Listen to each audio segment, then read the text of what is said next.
Ava Kris Tyson. Ava Kris Tyson. Wake up. New kid trailer just dropped.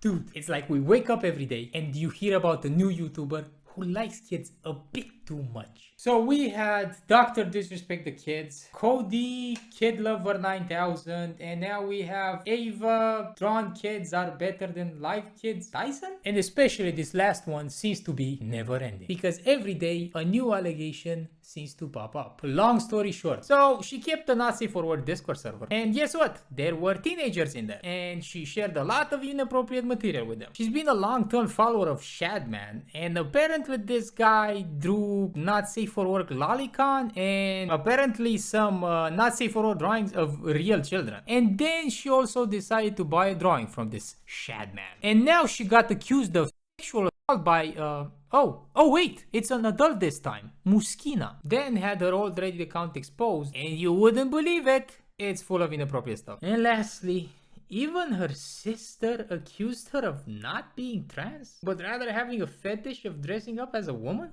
I'm so sick and tired of everyone using this word so carelessly. So all of these guys have been called pedophiles, but are they really? I'm not gonna say that, oh, technically their victims weren't under 12, so technically not a pedophile. They're pedophiles because they were teenagers and biologically adults. No, I'm saying they're creeps, and it's probably not about the age as much as you think. Okay, maybe Ava has a thing for drawn kids, and Lolly is very disgusting for most of us, but technically it's not CP. It's an artistic creation.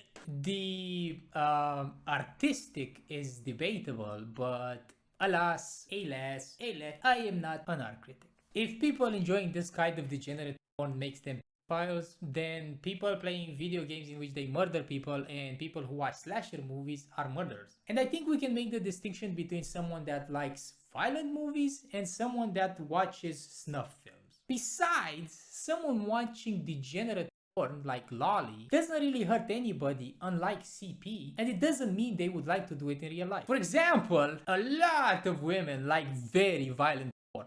Doesn't mean they really want to be beaten the shit out of. I think watching Lolly says something about you, but I don't think it says that you're a pedophile. Not necessarily. The Shadman shit, the drawing of real children, that can be considered CP. And while Ava did not purchase those, the whole Shadman scandal over his drawing happened in 2016. And yes, the internet back then was a cesspool of what we now call edgy. But really, it was all inappropriate, disrespectful, and full of bullying.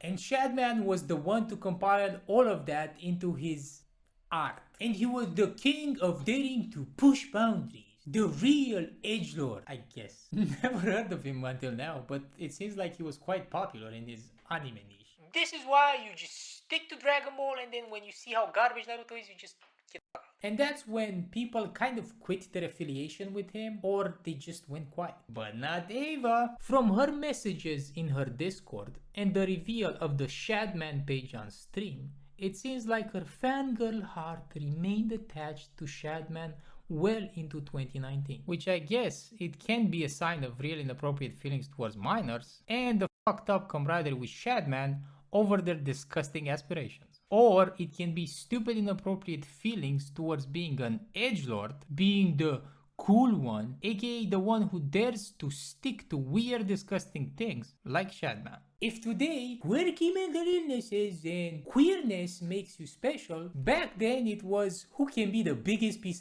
alive. Like admiring gangsters and mafia bosses for how badass they were. Everyone was aware how bad they were, but kids still wanted to be them. Which brings me to the big Discord issue and the grooming of Lava and the other teenagers. So I'm gonna be really artistic right now and pull up the actual definition of grooming. Right off old trusty Google.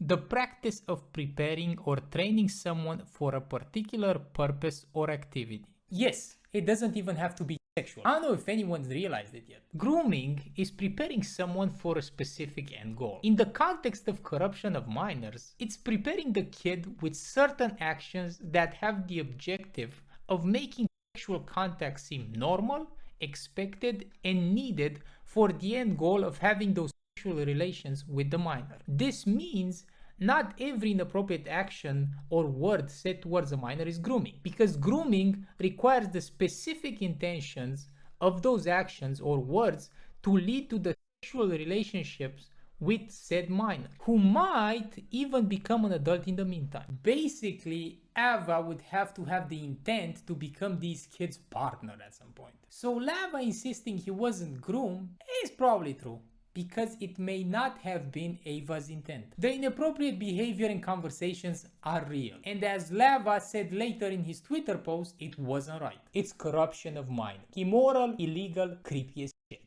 So why would someone do this if they're not a pedophile? Well, let's remember, Ava was 20 at the time, aka a dumb kid who got fame and money way too early. The power she would have being able to influence the people who admired her for someone who got nothing figured out and who obviously admired the wrong people would be overwhelming at best. So, in other words, you become who you admire. It doesn't help that her fans and Mr. Beastio fans are generally kids. If you have ever had that older friend in your friend group who wants to be the cool one and show you adult things like smoking, or trying to get you to do dumb shit because they know teenagers want to be independent adults, and he can use this to feel like the cool teacher because he lacks attention, affection, and care from those he considers actually important in his life.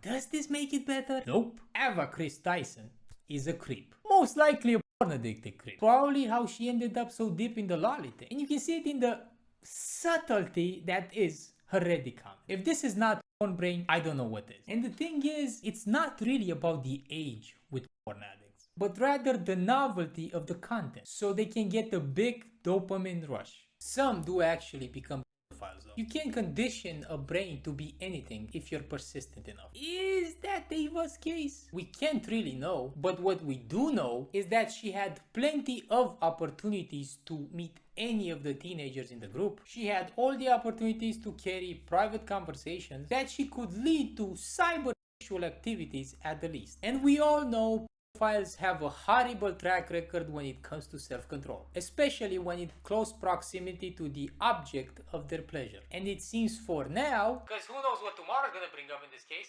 that did not happen. Or at least nobody admitted to it yet. Just the usual inappropriate conversations. And I'm saying just, not because it's not important or serious enough, because in comparison, it's still like level 1 or 2. What went to level 10 was the sexual assault accusation brought on by Mooskina on Twitter. And oh man, I wish it wasn't like this. I wish it was a proper fucking accusation. But if you've read her thread carefully, you might have noticed. Mooskina basically took the words of "I'll see what I can do" as "I'm 100% getting you a job." Has she never heard about a job inquiry rejection? Textbook will call you.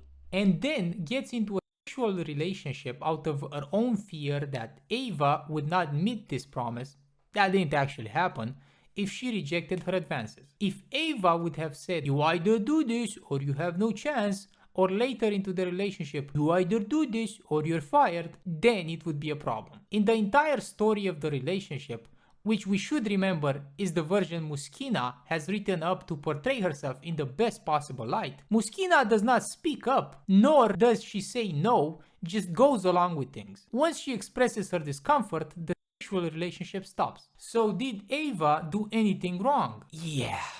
Shitty, immoral things and completely unethical and unprofessional things. You see, when it comes to power dynamics in a relationship, they're not illegal, unless we're talking about minors and adults together because of this impossibility of consent.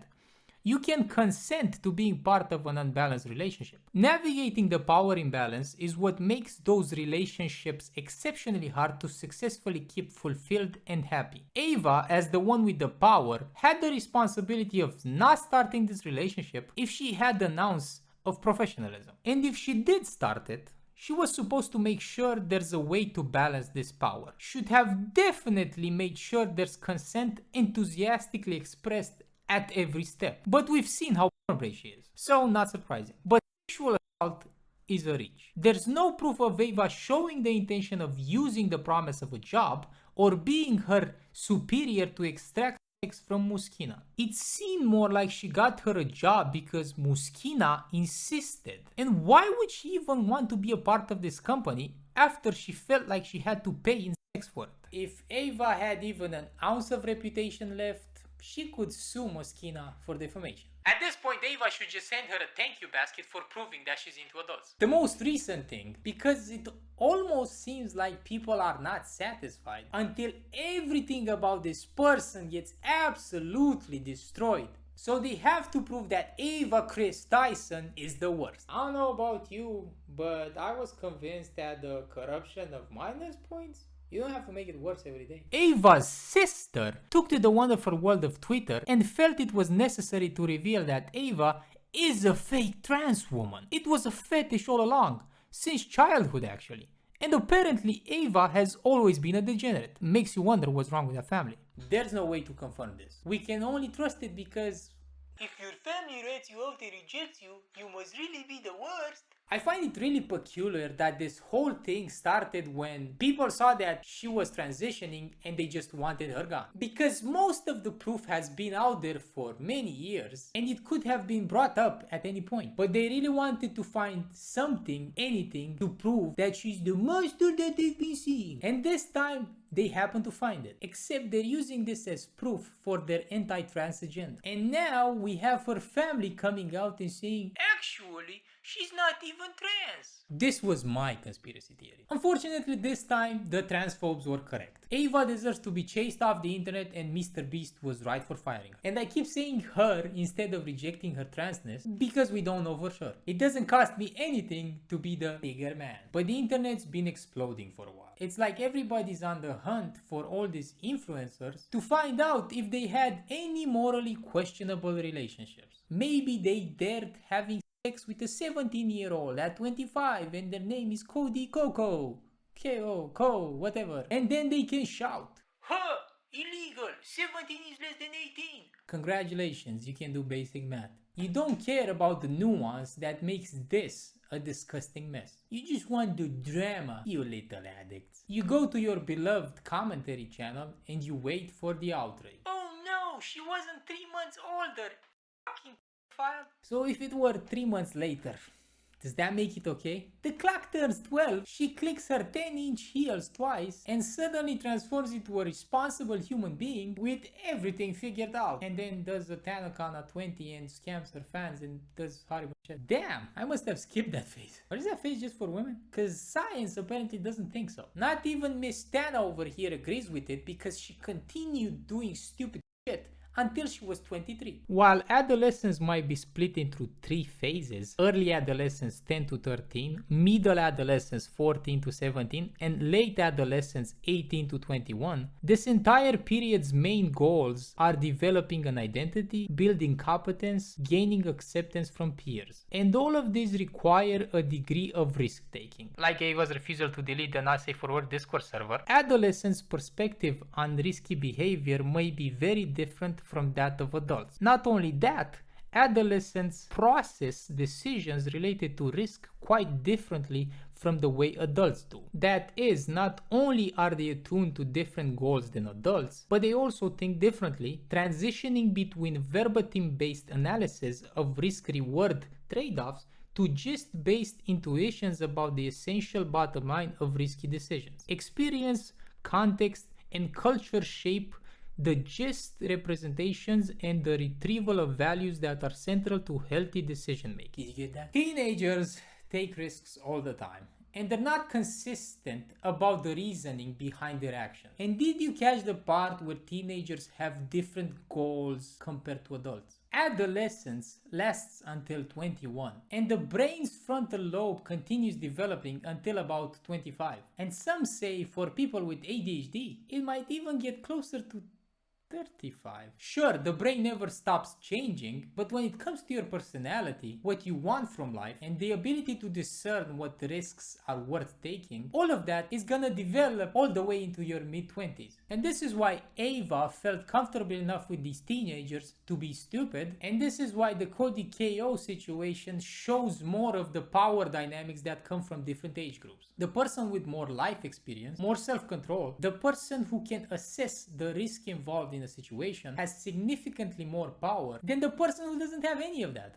Now, in the studies done on this subject, the perceived power of the individual is more impactful than the actual power the individual has. Now, imagine if you have power in a relationship and you're also aware of it. Even if Tanya Munju, Cody's victim, perceived herself as powerful at 17, she wouldn't know how to yield that power as efficiently as him. Not saying he was Hannibal Lecter, but he was allegedly aware of her age. And he decided, that's it boys, I'm going in 3 months away. Which could be considered risky behavior and make him be closer to a teenager, at least in mentality. But it also shows that he was confident that he can get away with it. As long as he just waits it out, nothing's gonna happen to him. So he was aware of the power he had in the interaction. Now, I'm used to talking to myself, so I'll ask myself the last question on this case. What about Tana? She might have been a teenager, but that doesn't mean she can't be manipulative, abusive, and creepy like Ava was. What's the difference between two 17-year-olds together and this kind of age gap couple? Now imagine you have two white belts fighting each other, grappling, whatever. Either one of them can win, one of them maybe they just have a better day than the other one, but they have a chance to beat each other.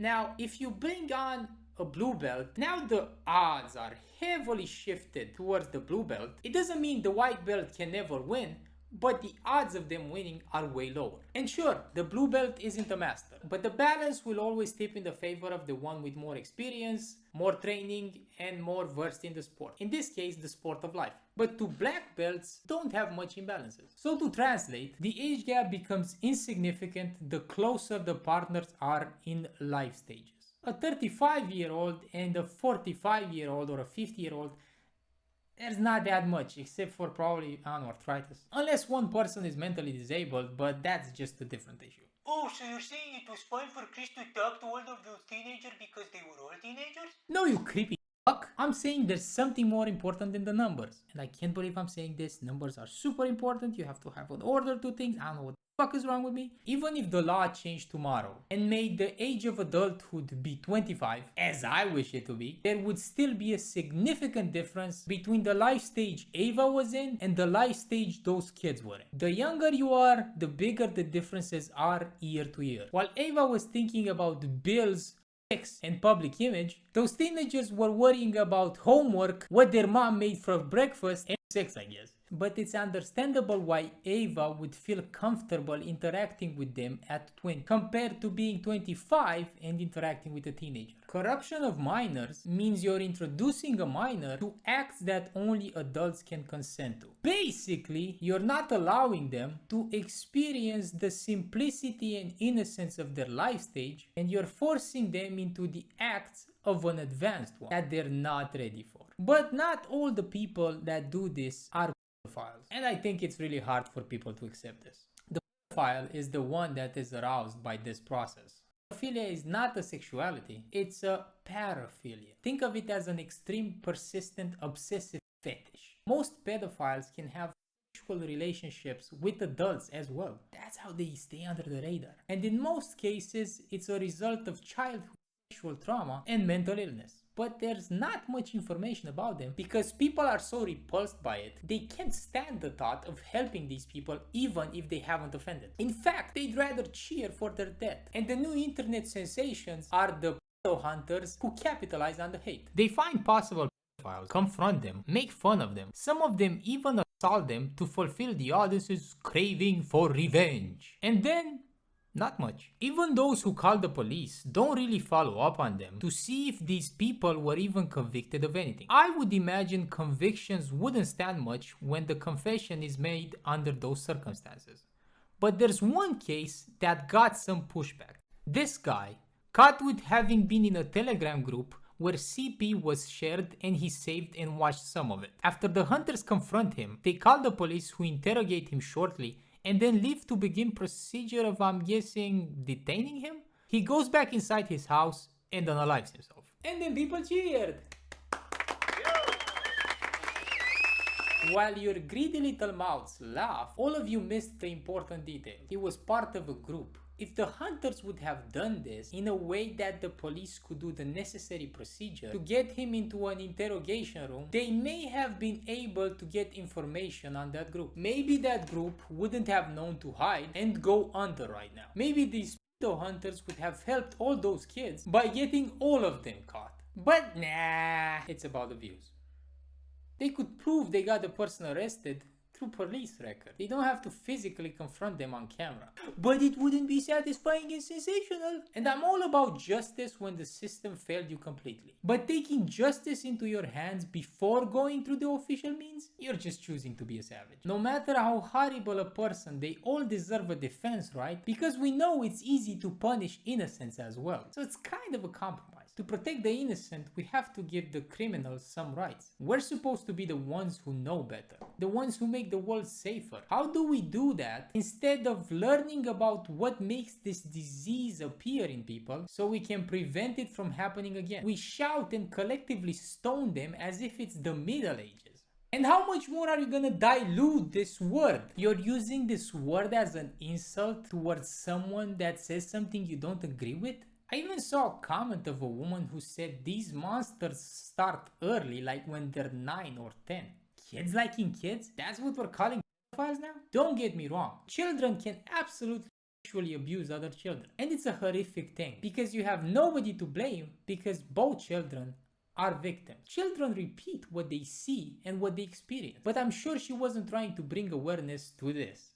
Would you also execute that child because there's a chance he would become a pedophile? And I think these incidents could have been an opportunity for everyone to take a step back and talk about power dynamics, teenagers versus adults, porn addiction, POCD, even child-on-child sexual assault. But instead, I've only seen people being excited over others' misery. There's no morality here. You're just following guidelines and then just pointing fingers and shouting. Against the rules, against the rules. Stop looking for one answer to fit all situations. Stop looking to make everything simple so you can put the minimum cognitive effort into an opinion and be sure you're right. And then the danger magically goes away. Stop looking to make things appear safe. Actually make the world safe. Take everything case by case. Think for yourself. And who knows, maybe tomorrow we're gonna see proof that Ava is an actual pedophile and nothing's gonna happen because nobody's pressing charges and the laws are too lax anyway. Anyways, I've been Ruz and I'm totally looking forward to being called a pedophile for this video.